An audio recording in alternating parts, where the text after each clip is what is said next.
Je lirai dans 2 Corinthiens chapitre 1er, le verset 3 et le verset 4. 2 Corinthiens chapitre 1er, verset 3. Béni soit Dieu le Père de notre Seigneur Jésus-Christ, le Père des miséricordes, le Dieu de toute consolation, qui nous console dans toutes nos afflictions, afin que, par la consolation dont nous sommes l'objet de la part de Dieu, nous puissions consoler ceux qui se trouvent dans quelque affliction.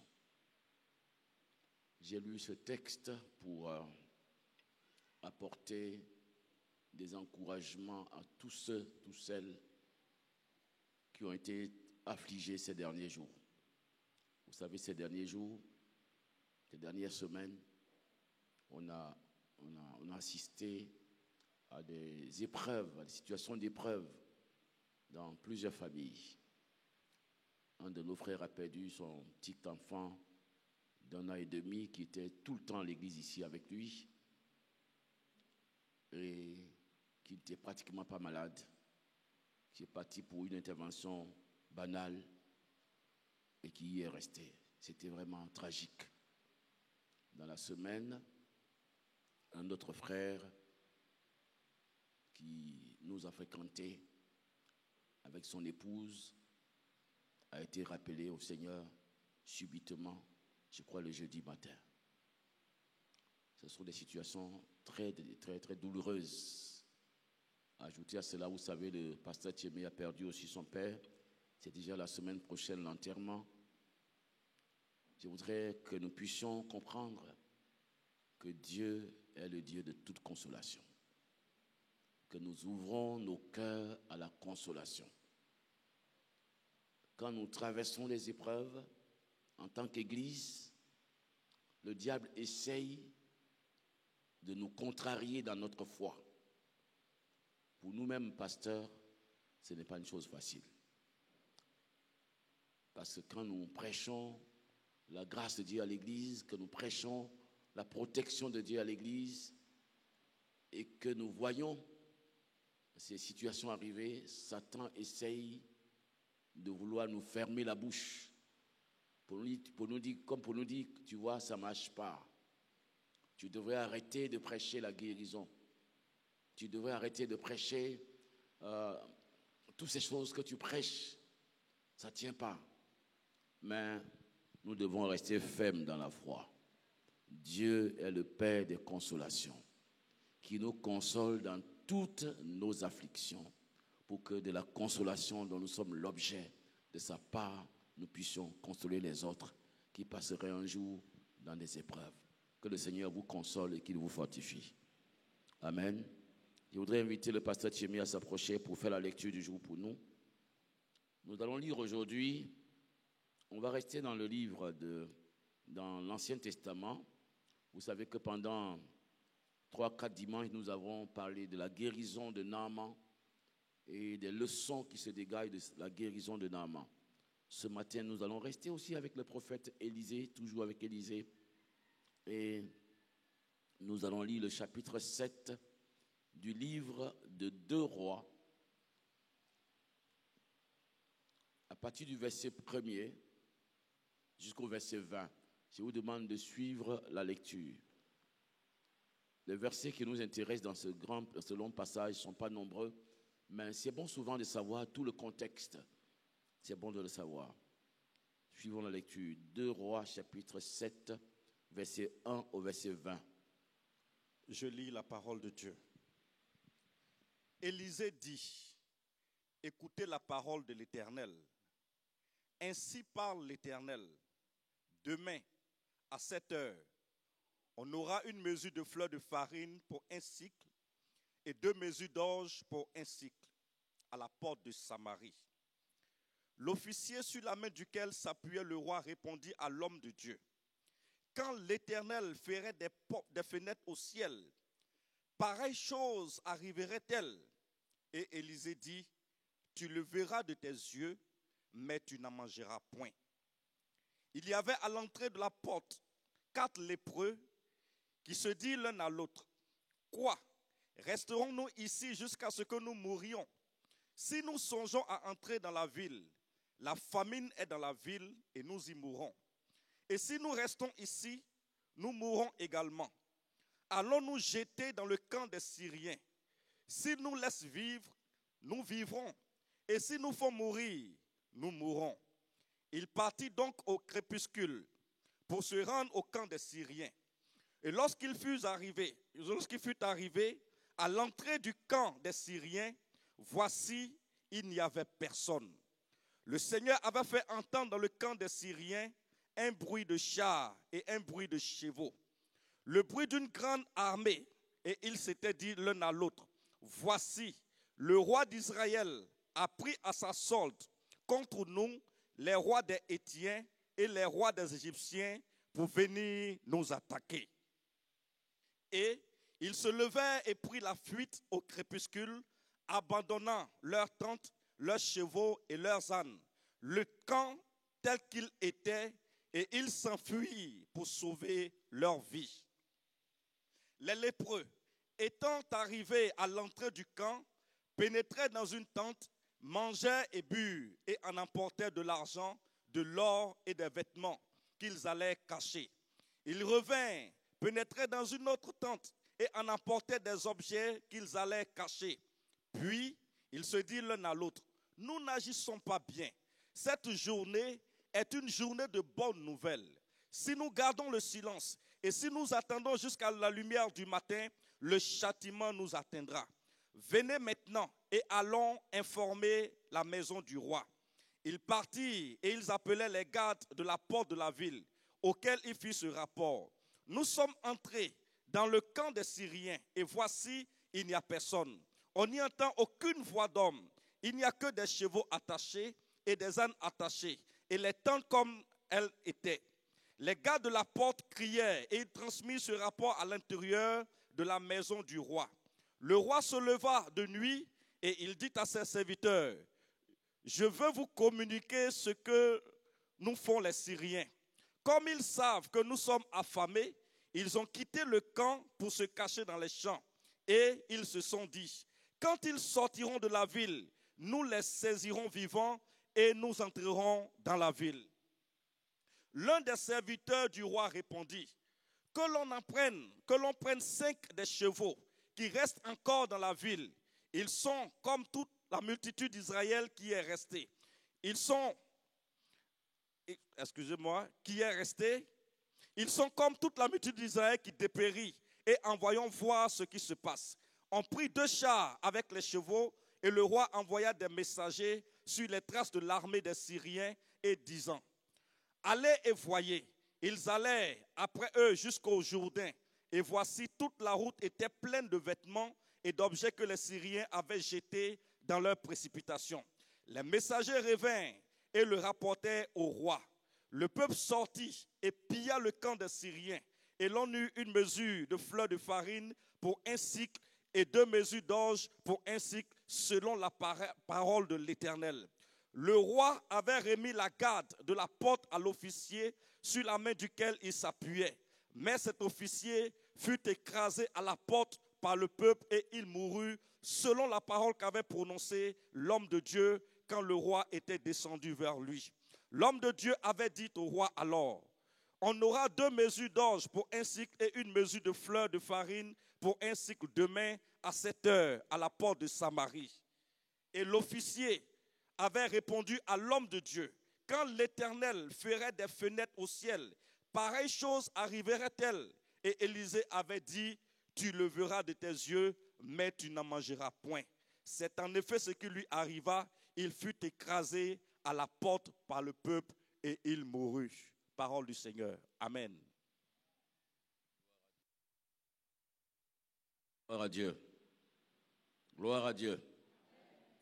Le Seigneur est merveilleux.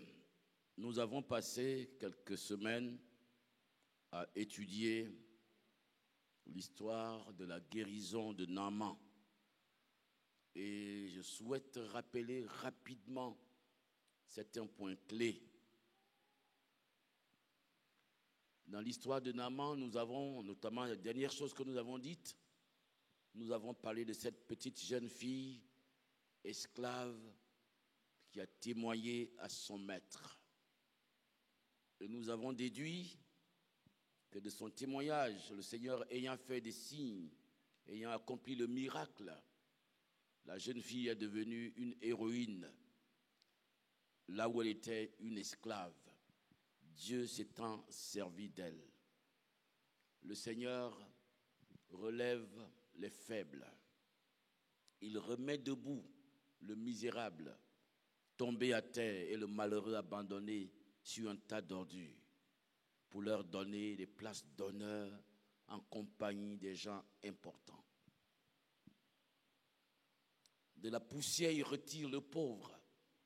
Du fumier, il relève l'indigent pour les faire asseoir avec les grands et leur donne en partage un trône de gloire.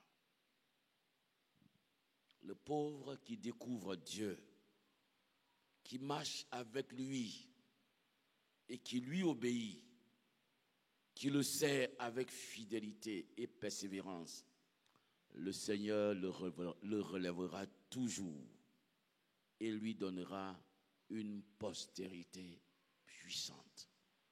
C'est une parole d'espérance. La Bible est un livre qui apporte l'espérance, qui apporte l'espoir. Quand nous parlons de foi, nous parlons aussi d'espérance, nous parlons de foi. Et c'est constant dans la Bible que des personnes qui sont dans la détresse, qui sont dans l'humiliation, lorsqu'elles découvrent Dieu et qu'elles s'appliquent à marcher avec lui, Dieu prend soin de ces personnes. Il les guide, il construit leur vie, il les élève, il leur fait partager le trône de gloire. Cela déjà sur la terre, ici, avant qu'un jour, nous soyons aussi dans la gloire céleste. Cette jeune fille qui était dans une situation désespérée, sans lendemain, se retrouve à la fin dans une situation de gloire, d'honneur. Comme je vous l'ai dit, la Bible ne donne pas tous les détails. Peut-être que Naaman a dû lui dire, retourne chez toi, ma fille, tu as accompli ta mission. Elle a dû lui faire peut-être des grands dons en la laissant partir chez elle. Mais la leçon que je veux que nous retenions, que je veux que chacun de vous retienne, êtes-vous dans la détresse? Êtes-vous dans l'humiliation? Êtes-vous une personne qui se sent comme abandonnée? Il y a un espoir pour vous. Il y a un espoir pour vous dans le Seigneur Jésus-Christ. Si vous venez à lui, si vous marchez avec lui, dans la persévérance, dans la fidélité, Dieu vous fera sortir de cette situation et il donnera de l'espérance à votre vie. Alléluia. Nous avons vu également l'histoire contraire de Naaman, qui malheureusement, l'histoire de Géasi, le disciple d'Élisée, qui a plutôt laissé son cœur être entraîné par la cupidité et qui a pris ce qu'il ne devrait pas prendre. Je voudrais vous encourager, frères et sœurs, gardez-vous de toute cupidité. Sachez quand il faut manger et quand il faut s'abstenir de manger. Élisée a dit à Géasi, son disciple, est-ce le temps de prendre des maisons? Est-ce le temps de prendre de l'argent, de l'or, de la richesse? Il y a un temps pour tout sur cette terre. La sagesse chrétienne veut que le chrétien discerne quand il doit accepter, même en présent, sans arrière-pensée de corruption, quand il doit accepter en présent ou quand il ne doit pas l'accepter. Que Dieu nous donne la sagesse pour vivre avec discernement. Que Dieu vous affermisse dans votre foi, qu'il guide vos pas en toutes choses et qu'il réalise ses beaux plans dans votre vie. Amen. Le thème d'aujourd'hui sera « La délivrance est accomplie. Allons annoncer la bonne nouvelle. » La délivrance est accomplie. Allons annoncer la bonne nouvelle. L'histoire que nous avons lue ce matin est l'histoire d'une délivrance inattendue que le Seigneur a opérée.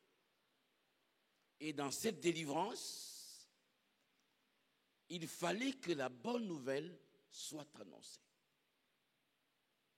Dieu avait accompli le miracle,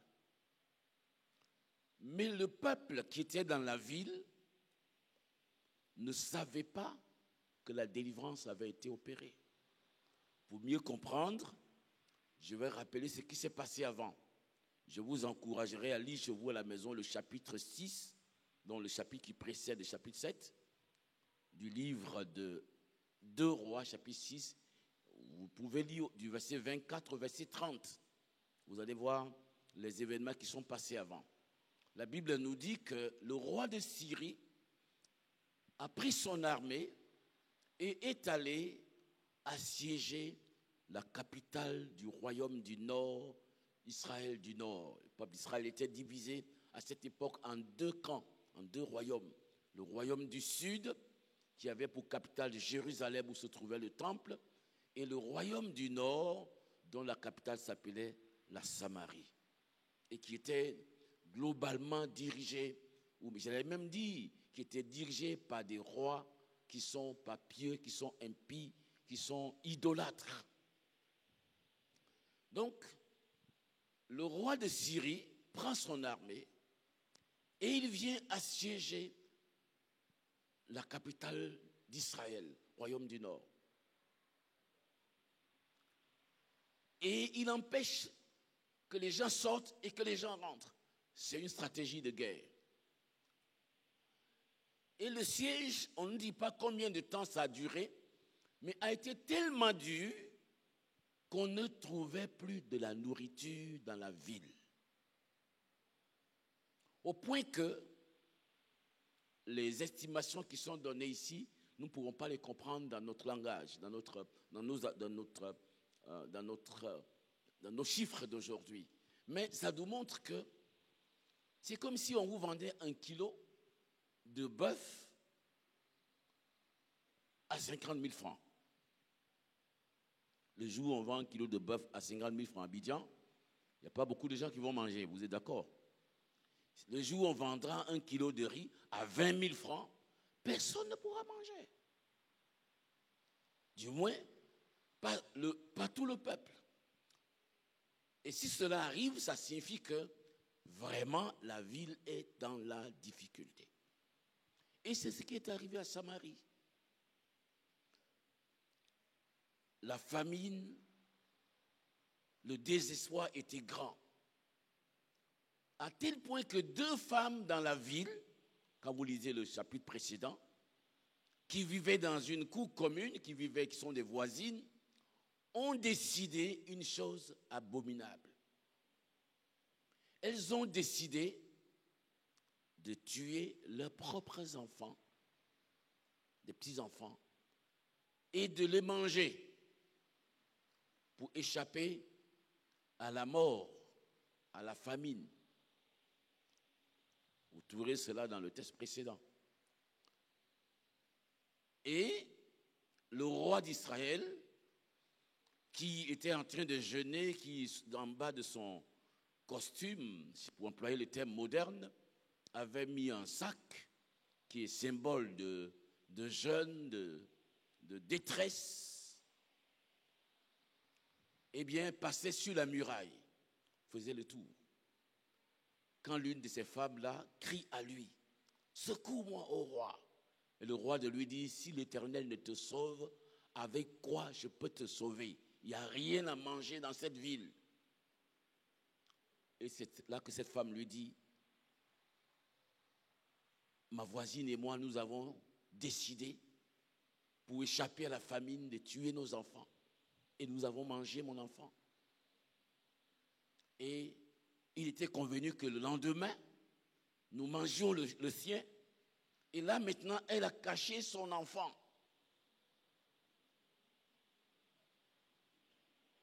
Si vous lisez le chapitre 6, à partir du verset 24, vous verrez ça. Donc, quand le roi entend cela, il déchire son manteau. Et on voit qu'il a revêtu un sac en bas, qui signifie qu'il était dans le jeûne. À cette nouvelle, le roi, qui n'était pas un roi vraiment pieux, s'énerve. Et il veut s'en prendre au prophète Élisée. Il déclare que ce jour-là, lui, il va décapiter Élisée. Au même moment, les anciens de la ville se trouvaient chez Élisée à la maison, en train certainement de l'implorer, d'invoquer l'Éternel pour que le Seigneur intervienne. Et c'est en ce moment-là que le roi se rend chez Élisée avec son aide de camp. Et c'est là que la prophétie que nous avons lue au chapitre 7 a été donnée par Élisée qui dit, à cette heure, demain, eh bien, vous allez trouver, c'est comme s'il disait, vous allez trouver le kilo de riz dans la ville à 200 francs. Et le kilo de viande à 300 francs. C'est une estimation, c'est une illustration que je vous donne pour que nous comprenions. Là où le kilo se trouverait à 20 000, il dit, vous allez trouver à 200 francs. Et l'aide de camp du roi qui dit à Élisée, même si l'Éternel fait des fenêtres au ciel, est-ce que pareille chose va arriver? Il est tellement incrédule qu'il se dit, c'est impossible. Mais la Bible nous dit quoi? Tout est possible à Dieu et à celui qui regarde à lui, qui croit en lui. Il y a des situations qui paraissent impossibles aujourd'hui, mais qui demain peuvent devenir possibles. Si vous et moi nous regardons aux circonstances du moment et non pas à la puissance du Seigneur, nous serons désespérés. Si nous regardons à ce qui se passe autour de nous, si nous suivons simplement notre raisonnement, notre logique humaine,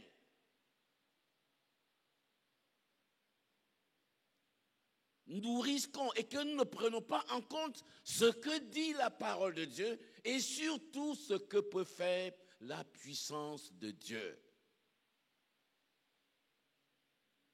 Nous risquons d'être incrédules, nous risquons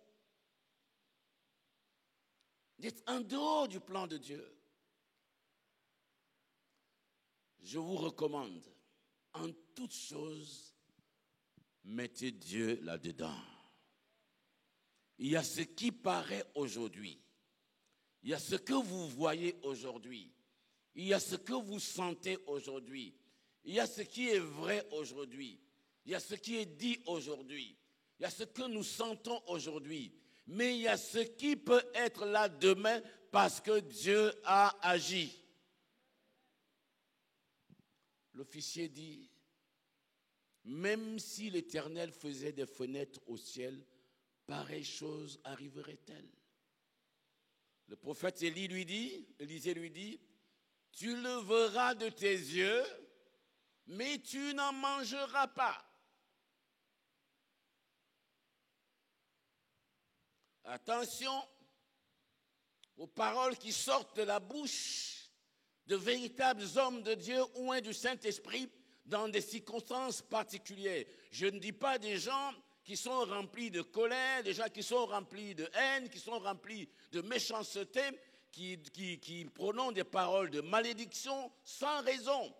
Je parle de personnes qui sont remplies de l'Esprit de Dieu, qui marchent avec Dieu, qui obéissent à Dieu et qui annoncent la parole de Dieu et qui se trouvent en face de personnes qui ne veulent pas entrer dans la pensée de Dieu et qui persistent à vouloir montrer que ce que ces hommes de Dieu disent, ça ne va pas s'accomplir. Il faut faire très attention. Lorsque nous sommes dans une église comme celle-là, il y a ce que nous voyons aujourd'hui et il y a ce que Dieu annonce pour demain. Il y a ce que nous vivons aujourd'hui, il y a ce que l'Esprit de Dieu dit, je vais le faire au milieu de vous. Et en général, parmi le peuple de Dieu, il y a deux sortes de personnes. Il y a ceux qui marchent par l'Esprit de Dieu et il y a ceux qui marchent par la chair. Il y a ceux qui marchent en regardant, en s'appuyant sur les promesses de Dieu, en obéissant à la parole de Dieu, en persévérant dans la prière, et il y a ceux qui marchent par rapport à ce qu'ils voient, à ce qu'ils sentent. Même parmi les disciples de Jésus-Christ, il y a eu Judas Iscariote, certes, qui s'est suicidé après avoir trahi son maître, mais parmi les 11 qui sont restés, il y avait un certain monsieur Thomas. Quand les femmes sont allées au tombeau, tôt le matin, qu'elles sont venues et qu'elles ont dit aux disciples, aux apôtres, nous avons vu le tombeau, il n'est pas dans le tombeau, des anges nous sont apparus et nous ont dit qu'il n'est pas au tombeau, qu'il est ressuscité comme il vous l'a dit. La Bible nous dit que les apôtres les ont pris pour des personnes qui avaient commencé à perdre la raison. Cependant, Pierre et Jean ont couru au tombeau, ils sont partis. Ils ont trouvé le tombeau vide, mais lui, ils ne l'ont pas vu. Marie de Magdala, qui est restée plus longtemps dans ce tombeau, quand ses amis, les sœurs en Christ avec lesquelles elle est partie, quand elles sont toutes reparties, elle est restée là encore à chercher dans ce jardin humide le matin. Et c'est alors que le Seigneur va lui apparaître. Mais elle ne le reconnaît pas. Elle pense que c'est le jardinier. Le Seigneur lui demande, femme, qu'est-ce que tu veux, qu'est-ce que tu cherches? Elle dit, Seigneur, si c'est toi qui l'as pris, je cherche mon Seigneur. On ne trouve pas son corps dans le tombeau. Si c'est toi qui as pris son corps, dis-moi où tu l'as mis, j'irai le chercher. Mes amis, il y a tellement de leçons ici. À qui Dieu se révèle? Qui sont les personnes qui découvrent Dieu là où d'autres ne le découvrent pas? On peut être tous dans la même église, écouter le même pasteur, la même prédication. Et dans le même temps, il y en a qui sont bénis, il y en a qui grandissent spirituellement, et il y en a qui rabougrissent. Qu'est-ce qui fait la différence? C'est la manière dont nous prenons la parole que nous entendons, la manière dont nous nous engageons.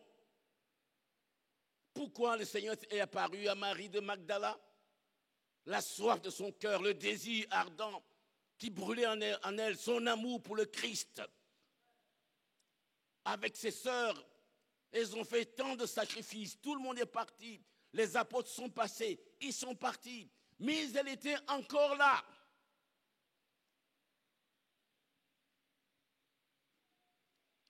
Le Seigneur lui dit, Marie.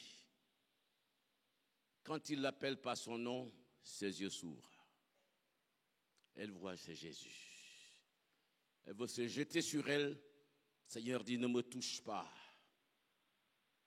Car je ne suis pas encore monté vers mon Père et Et quoi? Et votre Père. Jésus dit que son Père est notre Père. Vers mon Dieu et votre Dieu. Mais va dire à mes frères, il dit mes frères, que je suis ressuscité et que je les précède, je vous précède en Galilée.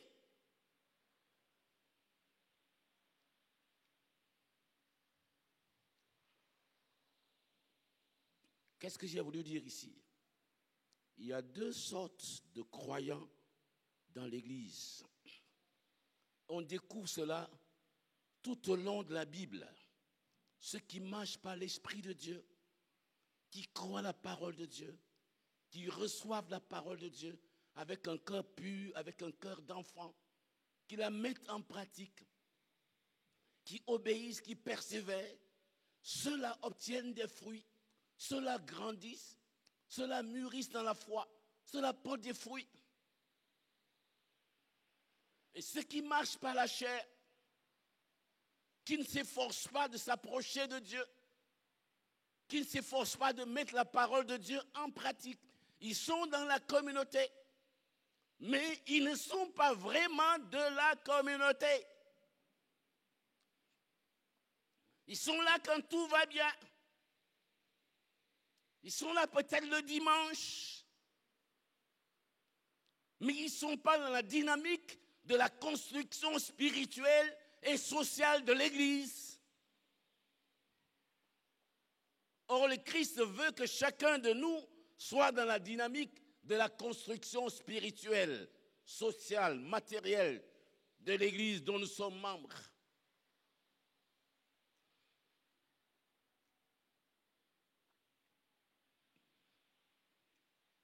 Revenons à notre texte du livre de 2 Rois.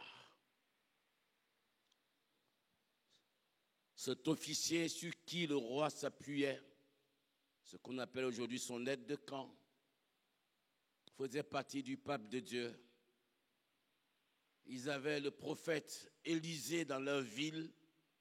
Vous savez ce que nous avons étudié dans le chapitre 5 de 2 Rois. La jeune fille qui disait, si Naaman était en Samarie auprès du prophète, il le guérirait. Cet homme est venu de loin sur la réputation du prophète. Et ceux-là même qui vivaient dans la ville avec lui, alors que quelqu'un vient de loin, est venu de loin sur la réputation du prophète et qu'il a été miraculeusement guéri, eh bien, l'officier et son roi ne croyaient pas au prophète. Vous avez suivi la lecture?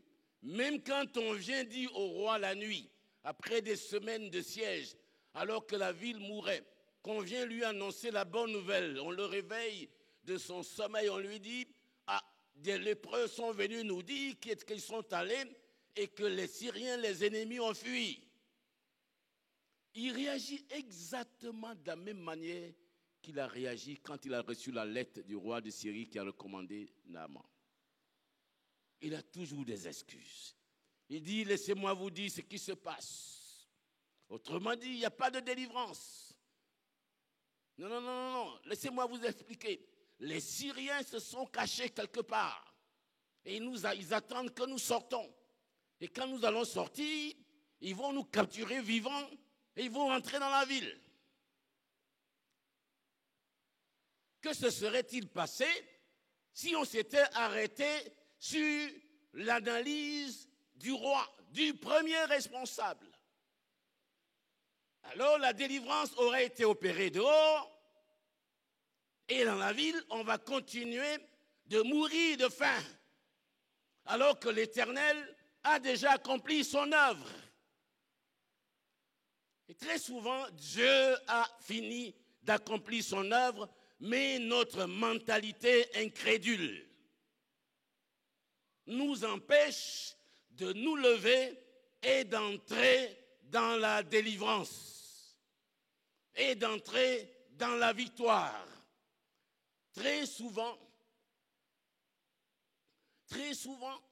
certaines choses que nous demandons à Dieu sont déjà accomplies et données. Il suffit que nous nous levions, que nous fassions le pas qu'il faut, le pas de la foi, le pas de l'obéissance, et nous verrons la délivrance, et nous verrons la libération. Mais si nous restons à calculer tout ce qui est impossible et rien de ce qui est possible, parce que certaines personnes, il faut faire attention à ces gens, devant une situation, ils n'ont jamais vu une perspective positive. Réunion de comité. On va organiser, on va construire, on va faire ceci. C'est bien d'être prudent. C'est tout à fait normal. Mais ce n'est pas bien d'être incrédule. Parce que la prudence n'est pas l'incrédulité. Parce que la sagesse, ce n'est pas d'exclure la puissance de Dieu. Ce n'est pas d'exclure la provision de Dieu. Ce n'est pas d'exclure de quelle manière Dieu peut agir au-delà de ce que nous pensons. Tout comme la foi, ce n'est pas d'être irresponsable.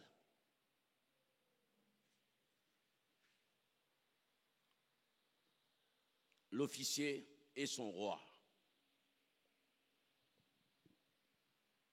L'officier dit, Monsieur le prophète, même si Dieu fait des fenêtres au ciel, ce que vous dites là ne va jamais arriver. La question c'est, la ville est en train de mourir. Qu'est-ce que tu cherches? Tu veux la délivrance? Tu veux l'espérance? Ou bien tu veux que la ville reste dans la misère? Là où il fallait dire Alléluia, Dieu est vivant. Lui, il dit, ça ne peut pas arriver. Si ça ne peut pas arriver, alors qu'est-ce qui va arriver? On reste dans la misère? On meurt dans la ville?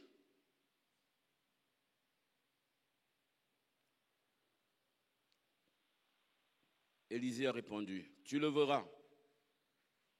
Si tu n'y crois pas, c'est ton affaire. Mais je te préviens, tu verras cela arriver. Mais tu n'en mangeras pas. Tes yeux vont le voir. Mais tu n'en mangeras pas. Et qu'est-ce qui est arrivé? Le miracle s'est produit. Le miracle s'est produit. Le peuple s'est rué dehors pour s'approvisionner. Et dans ces situations, il y a une telle pagaille. Le roi a demandé à cet officier, va s'il te plaît, tu mets de l'ordre. Tu veilles à ce que l'ordre soit mis. Et c'est celui-là qui va être bousculé par le peuple, qui va être écrasé et qui va mourir. Il a vu de ses yeux, mais il n'a pas goûté. Comment pensez-vous qu'un haut officier, qui certainement est accompagné de soldats, c'est lui qui tombe, c'est lui que le peuple écrase? La parole de Dieu s'est accomplie autant pour la délivrance que pour le jugement de celui qui n'a pas cru. Dieu a opéré la délivrance. Passons au point suivant. Les Syriens, comment Dieu a opéré? Ce que l'Écriture sainte nous dit, c'est que le Seigneur a fait entendre un bruit de char, tellement grand, tellement fort, que l'armée syrienne s'est dite, le roi d'Israël a pris pour son compte les armées des Hétiens, des Cananéens, les armées de l'Égypte, et ils sont venus contre nous. Alors pour se sauver, ils ont fui en abandonnant leur tente. À l'époque, quand les rois faisaient ces guerres, ils passaient par plusieurs pays, plusieurs peuples, et ils les combattaient, ils ramassaient, ils prenaient le butin, ils allaient avec. Donc, c'est pas juste, ils venaient juste prendre Samarie, mais ils étaient déjà passés par divers endroits. Donc, ils avaient des chameaux, des chevaux chargés de beaucoup de richesses. Là, ils ont fui, qui en prenant un cheval, en fuyant le plus vite possible, et ils ont abandonné tout ce qui leur appartenait. La ville continuait de souffrir. La délivrance était déjà opérée.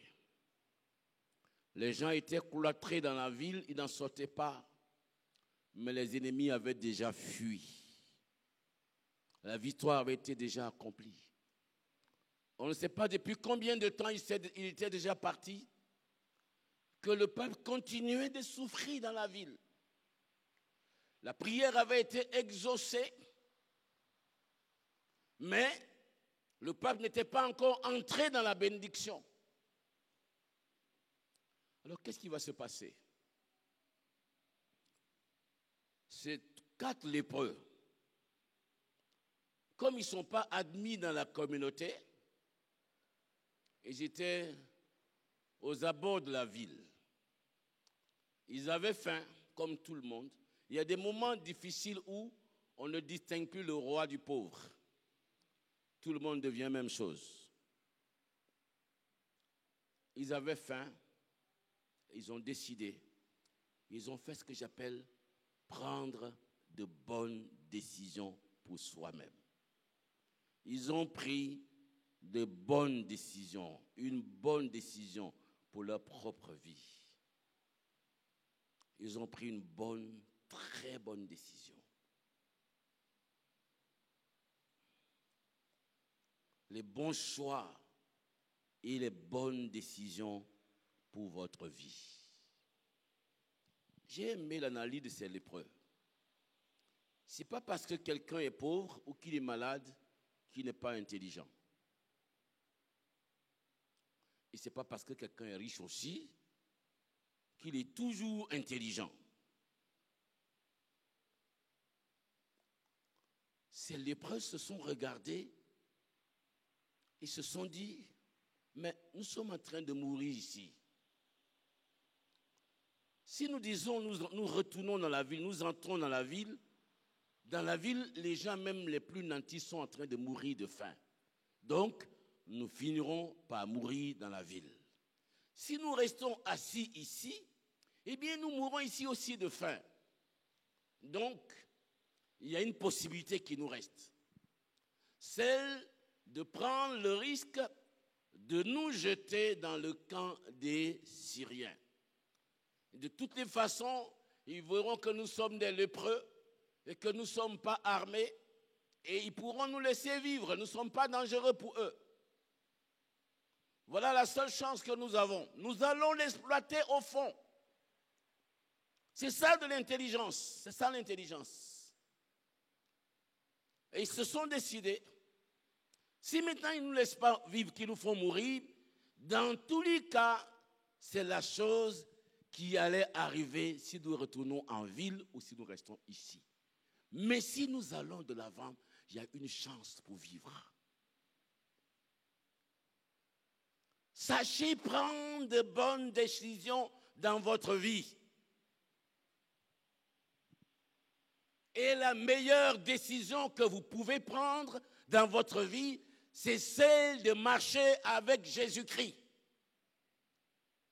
Chaque fois que je rencontre un homme, une femme, un jeune homme, une jeune fille, que je lui demande, est-ce que tu as rencontré, est-ce que tu as Jésus dans sa vie, qu'il me dit non, je lui dis avec insistance et avec amour, le chemin devant toi est long et tu n'en connais pas les différentes difficultés.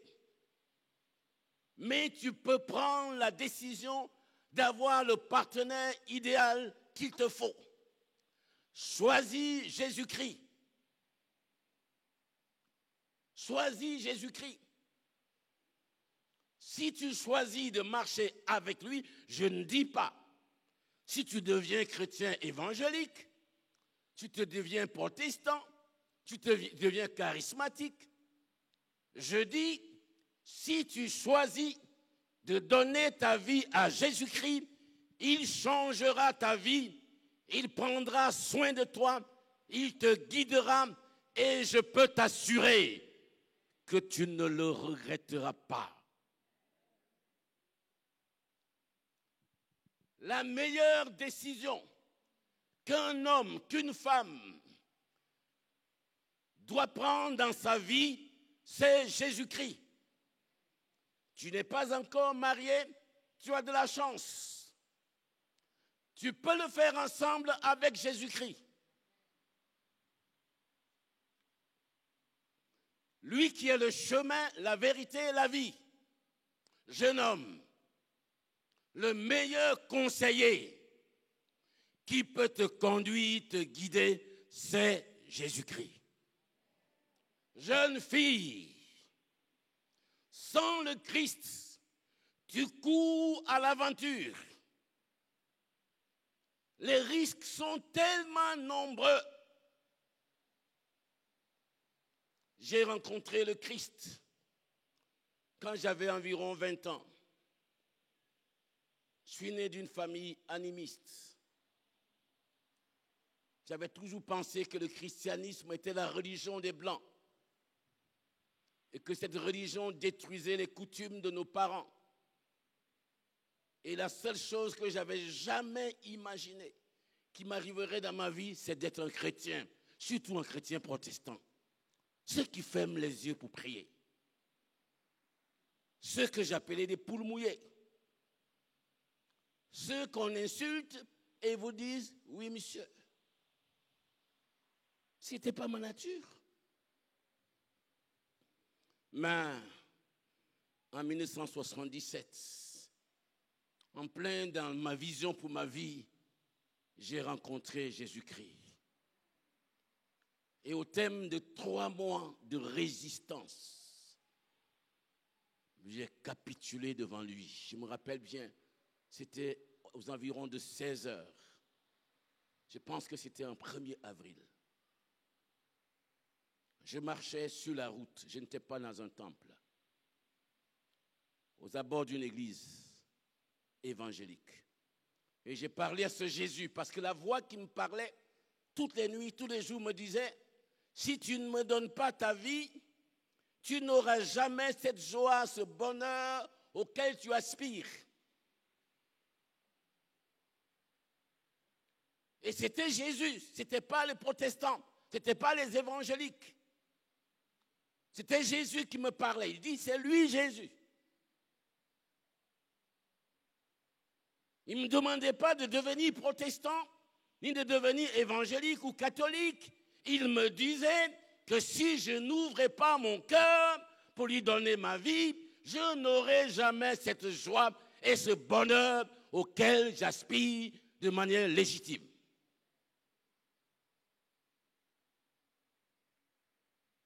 D'ailleurs, j'avais été invité dans une église évangélique, protestante, évangélique. Je me rappelle ce premier jour-là, j'ai mis la tête sous le banc et j'ai ri tout le temps. Parce qu'il parlait tellement mauvais français dans cette église. Et quand le pasteur s'est levé pour prêcher, son habillement n'était pas le genre que j'appréciais à cette époque. Je ne trouvais pas mon modèle, ma vie parmi eux. C'est tout à fait normal. J'étais du monde, eux, ils ne sont pas du monde.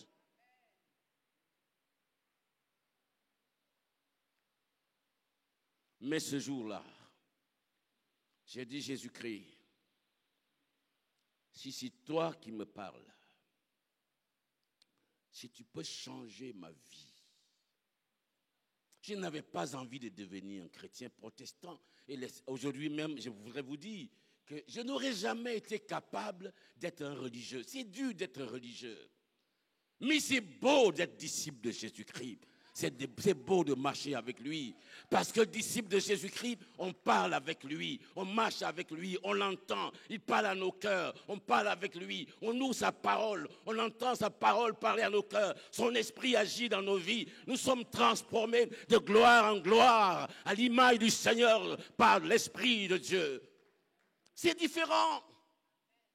Si tu es juste un chrétien évangélique, ça sera dur de lutter contre le péché.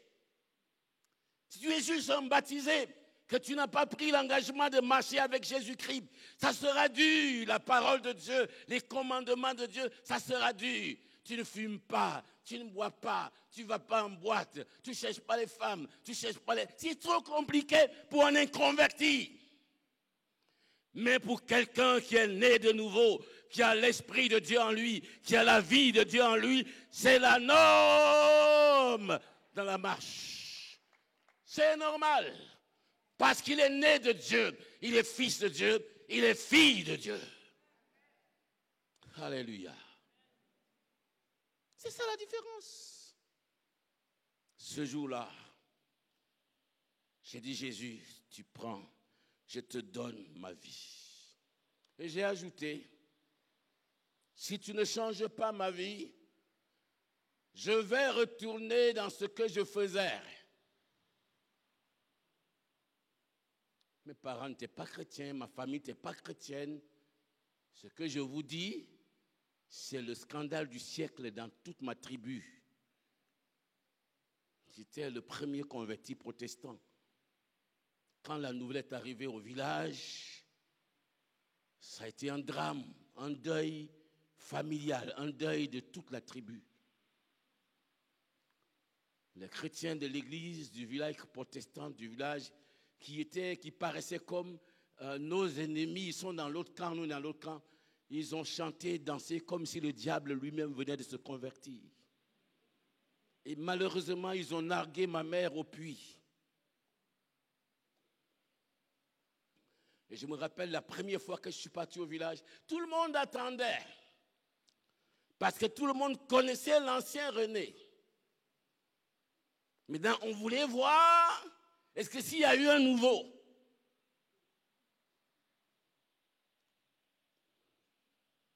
Si quelqu'un est en Christ, c'est quoi?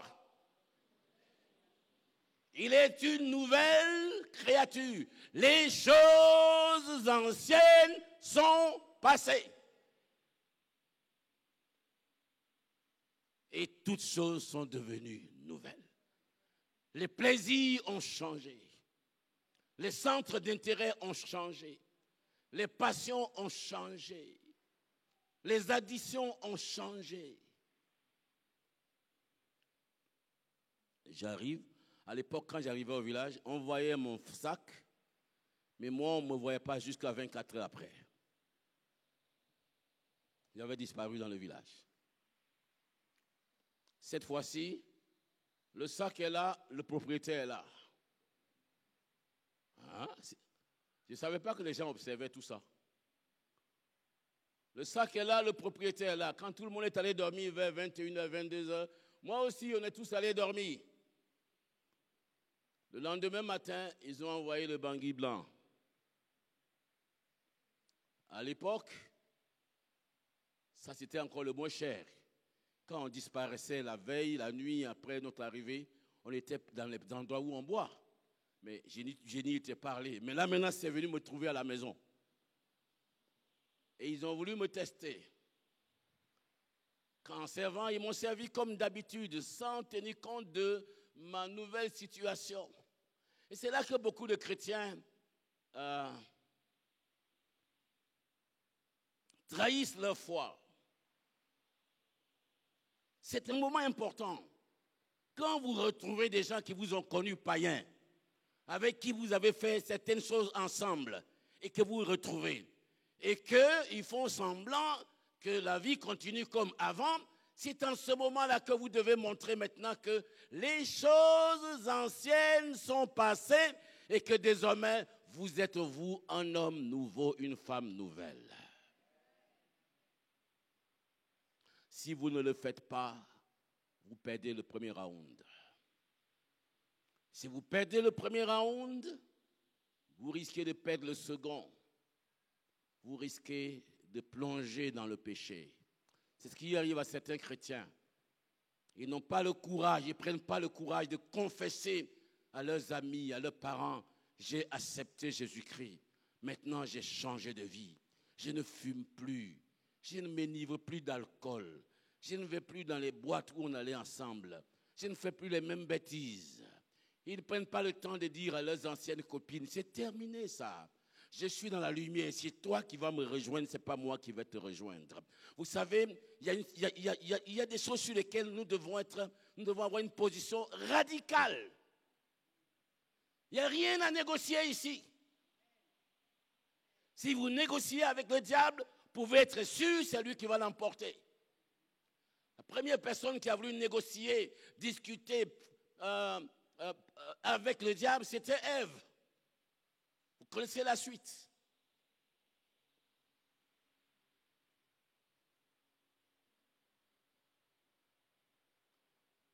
Ils m'ont servi mon bangui. Je leur ai dit, ça c'est fini il y a longtemps. J'ai changé là. Et ça commence à rigoler. Tu bois plus, tu vas nous dire que tu bois plus. Je ne bois plus d'alcool. Je bois de l'eau, mais je ne bois plus ce bangui. Terminé. Et là, les signaux étaient clairs. C'est à partir de là qu'on va vous persécuter. C'est à partir de là qu'on va vous appeler Saint Joseph. Si vous êtes une jeune femme, on va vous appeler Sainte Marie, Sainte Vierge Marie. Vous dites Alléluia. Amen. Il y a des bonnes décisions que vous devez prendre pour votre vie. Et si tu m'entends, que tu m'écoutes, que tu n'as pas pris cette décision, je t'interpelle aujourd'hui. Prends la décision de marcher avec Jésus-Christ. Ça va changer sa vie, ta vie. Ça va sauver ton foyer. Il y a pas mal de foyers qui sont en train de tanguer. La raison, ce n'est pas parce que l'homme ou la femme, ils ne se sont pas aimés. Mais la raison, c'est que quand le Christ n'est pas dans le cœur, quand le Christ n'est pas dans notre vie, il y a un autre qui domine notre vie, c'est le diable, c'est le péché. Et tant qu'il va dominer votre vie, votre famille, votre foyer n'aura jamais la paix. Vous êtes un bel homme avec de bonnes qualités, mais vous avez une addiction. Vous ne pouvez pas dépasser une autre femme. Pourtant, vous avez votre propre femme.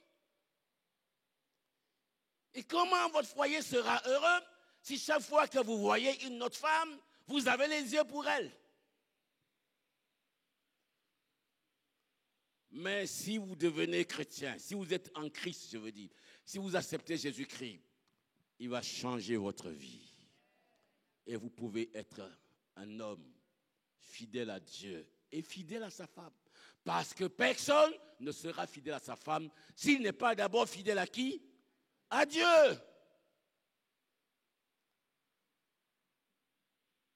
Si vous êtes une femme d'un caractère impossible, une belle femme, que tous les hommes mettraient tout pour l'avoir, mais personne ne peut la garder longtemps. Parce que le caractère, j'ai dit aux gens, la grâce, la beauté de votre vie va conduire un homme à vous prendre, à vous marier. Mais qu'est-ce qui va l'amener à vous garder? Ce n'est pas ce qu'il a vu avant de vous avoir à la maison. C'est ce qu'il n'a pas vu encore, qui peut vous chasser ou qui peut vous garder. Si votre caractère, la douceur de votre vie, la sagesse de votre vie, l'intelligence de votre vie va conduire votre mari à dire, je ne me permettrai jamais de laisser partir cette femme.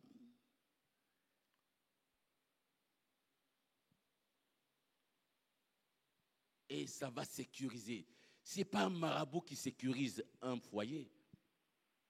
La clé de la sécurisation de votre foyer est dans votre propre vie. Alléluia. Ce sont les hommes qui disent Amen maintenant. Mes amis, il faut que je termine. Le sujet qui fait l'objet, le point qui fait l'objet de notre thème, la délivrance est accomplie. Ces lépreux ont pris la bonne décision. Ils sont allés découvrir que depuis des heures, ou peut-être, des heures, peut-être depuis plus d'un jour, l'ennemi est parti, la nourriture est versée, la richesse est versée, tout est là. Et dans la ville, les gens sont en train de mourir. Qu'est-ce qu'ils ont fait, ces pauvres lépreux qui n'avaient rien déjà? Vous savez ce qu'ils ont fait? Ils ont commencé à se servir. Chacun a ramassé des lingots d'or autant qu'il peut dans les bras et ils sont allés le cacher en lieu sûr. Ils sont revenus, ils ont fouillé encore des vêtements, tout ce qu'ils pouvaient avoir besoin. Ils ont pris, ils sont allés cacher, ils ont mangé, rassagé, rôté, bu.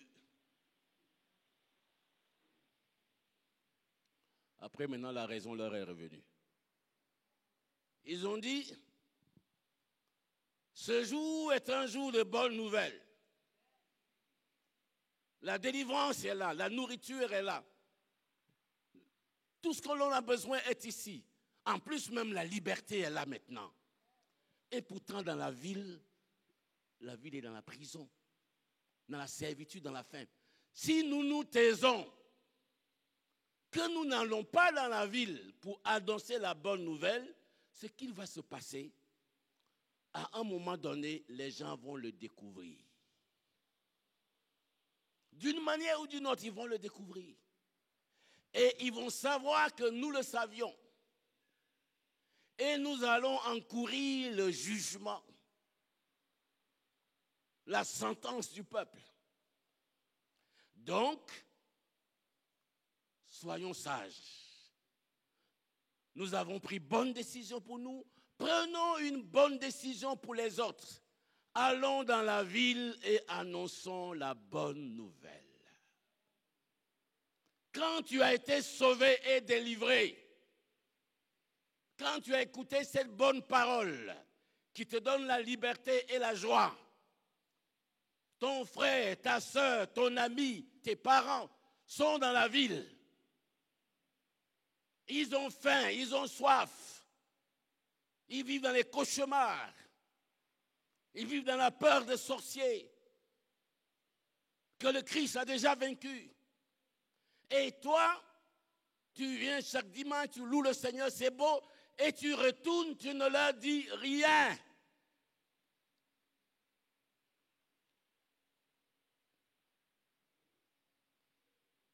Dieu dit au prophète Ézéchiel, si je t'envoie vers le pécheur, fils de l'homme, que je te dis, va dire au pécheur de se repentir de ses voies. S'il se repent, je lui pardonnerai son péché. S'il ne se repent pas, son sang retombera sur sa propre tête. Mais si je t'envoie vers le pécheur, que tu refuses d'aller, le pécheur mourra dans son péché. Incroyable. Malgré que Dieu veut qu'il soit sauvé, si tu ne vas pas lui dire, le pécheur mourra dans son péché. C'est vraiment l'un des mystères. Dieu peut envoyer une légion d'anges, ils vont évangéliser la Côte d'Ivoire, tout le monde va se convertir en une journée. Vrai ou faux? Vrai ou faux? Il ne va jamais le faire. La raison est simple. C'est ceux qui ont expérimenté le salut par le sang de Jésus-Christ, donc nous, qui avons la mission d'aller annoncer ce que nous avons vécu. Corneille, dans le chapitre 10 du livre des Actes des Apôtres, est un soldat romain, un capitaine très pieux, qui priait Dieu, faisait des offrandes des aumônes n'étaient pas sauvés. Un jour qu'il priait, un ange descend dans sa maison. Il dit, Corneille, tes aumônes, tes prières sont montées devant Dieu, il s'en est souvenu. Mais si ces offrandes, ces aumônes sont montées devant Dieu, que Dieu s'en est souvenu, et qu'un ange va jusque chez lui à la maison, descend chez Corneille. Pourquoi l'ange ne lui prêche pas la voie du salut?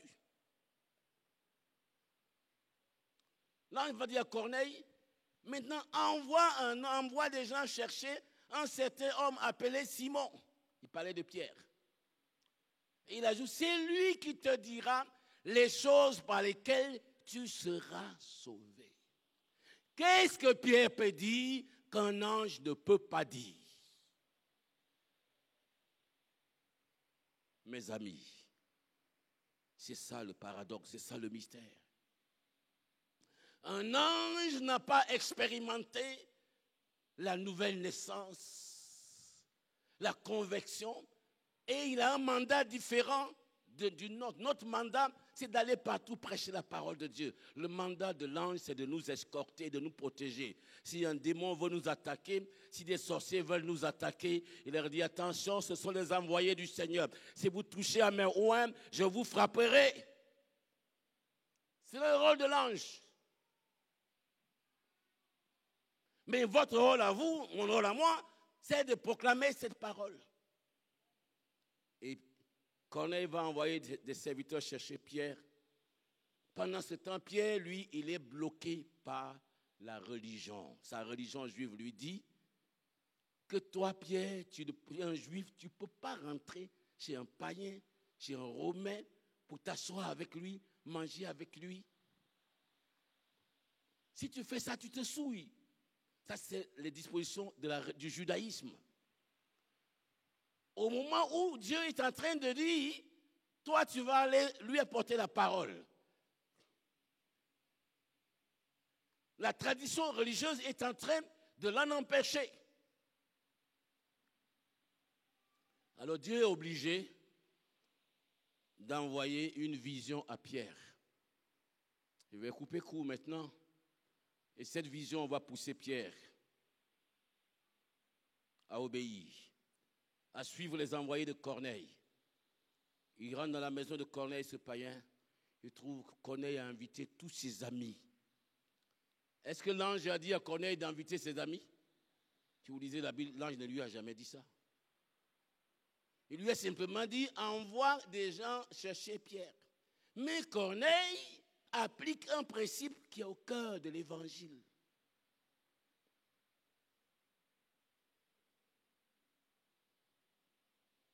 Ses amis, ses parents, tous ceux qui peuvent avoir besoin de ce message, il les a invités. Ce n'est pas à lui de prêcher. Ce n'est pas facile de gagner des âmes. Fais un repas chez toi à la maison. Invite des amis. Si tu dis c'est évangélisation, ils ne viendront pas. Si tu dis venez, on va manger, ils viendront. Et puis invite un bon pasteur. Vous allez bien manger. Et puis, ce pasteur plein de sagesse va partager la parole de Dieu avec eux. Même si tous ne se convertissent pas, il y a un qui sera touché. Même si tous ne se convertissent pas sur le champ, il y en a, ils seront touchés là déjà. Et dans 1 an, dans 2 ans, dans 5 ans, la parole qui a été semée à eux va porter du fruit. Mes amis, la délivrance est accomplie par le Christ à la croix.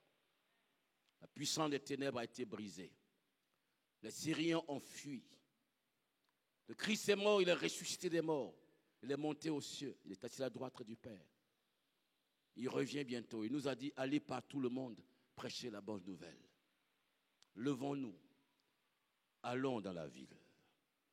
Allons parmi nos parents, allons parmi nos frères, allons parmi nos amis. Allons avec l'amour, allons avec la bonté. Allons avec le bon témoignage d'une bonne manière de vivre. Et aidons-les à venir au Seigneur. Achetons une Bible, offrons-leur. Invitons-les au culte. les structures spécialisées de l'Église, faisons comme Corneille. Organisons des activités où un inconverti n'aura pas honte d'aller. Ou même pour aller, il peut te demander, est-ce que je peux venir avec un ami? On est en Afrique, hein, quand tu invites quelqu'un à manger, il vient avec deux personnes que tu n'as pas invitées. C'est ça, non? Tu dis, viens, on va manger. Il dit, je peux venir à mon ami, non? Je peux venir à mon frère, non? Il vient avec son ami, il vient avec son frère. Alléluia. Mais crée les conditions pour que l'évangile soit annoncé. Les jeunes, faites de même. 2, 3 d'entre vous se lèvent, s'organisent. On va inviter des amis. On va partager ensemble. Et on va leur annoncer l'évangile. On ne vous demande pas de prendre des mégaphones pour vous arrêter dans la rue. Si vous le faites, je ne vous en voudrais pas. Mais ce n'est pas nécessaire. On ne vous demande pas forcément de vous arrêter dans le bus pour parler de Jésus. Si vous le faites, je ne vous en veux pas. Mais il y a 1001 moyens d'annoncer l'évangile de façon galante. Dans mon livre, Pêcheur d'hommes, je vous ferai pêcheur d'hommes, j'ai dit, Jésus-Christ a gagné plus de personnes, a touché, délivré, sauvé plus de personnes en mangeant et en buvant que les pharisiens n'ont pu sauver une seule personne en jeûnant et en priant. C'est vrai, c'est la Bible.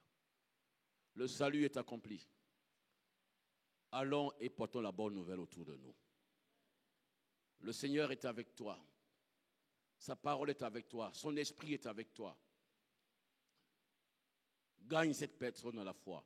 Et commence à méditer la parole de Dieu avec elle. Commence à l'encadrer. Commence à l'aider. Le dimanche prochain, nous allons continuer de proclamer la parole de Dieu. Je vous challenge, je vous défie. Chacun invite un ami. Chacun invite une amie. Chacun invite un frère, une sœur. Il y a quelqu'un qui viendra absolument si toi tu l'invites. Parce qu'il y a des liens privilégiés entre vous. Il y a quelqu'un qui t'observe, qui sait ta vie a changé, qui voudrait en savoir le secret. Nous allons prier.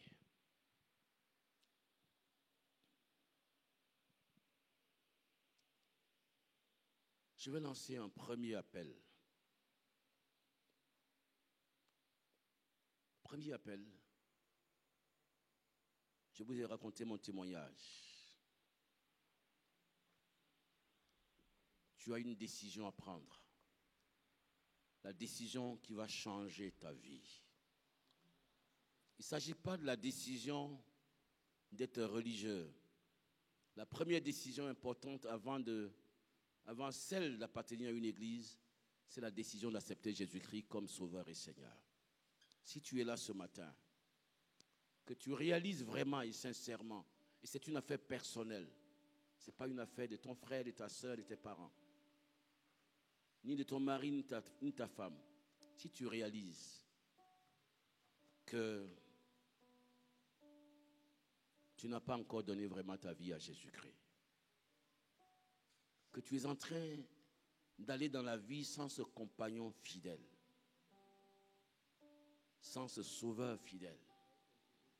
Maintenant, je vais te demander, je ne vais pas vous supplier, j'ai suffisamment parlé, longuement d'ailleurs. Mais si tu as compris ce message, que tu veux donner vraiment ta vie à Jésus-Christ, prendre la décision de marcher avec. Ce n'est pas un appel pour ceux qui sont convertis, c'est un appel pour ceux qui n'ont jamais pris de décision de marcher avec Christ. Je te demanderai, s'il te plaît, de bien vouloir te tenir debout. Souvent, on supplie les gens, mais c'est une décision de vie pour toi. On n'a pas besoin trop de te supplier.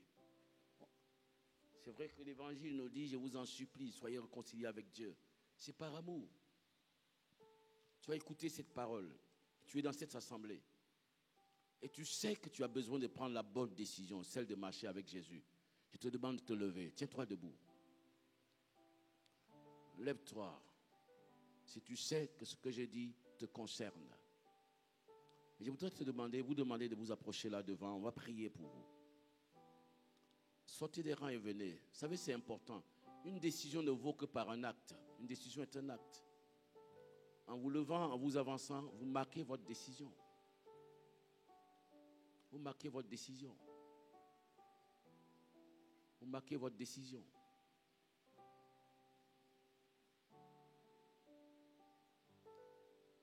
Le Seigneur est bon.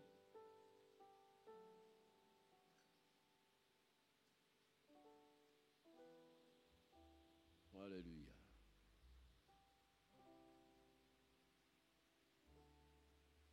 Peut-être que tu es en train de lutter dans ton cœur. Nous tous sommes passés par là. La parole de Dieu résonne et le cœur te dit lève-toi et va. Et on hésite. On dit les gens vont me voir, les gens vont me regarder. Mais le jour que tu vas partir de ce monde,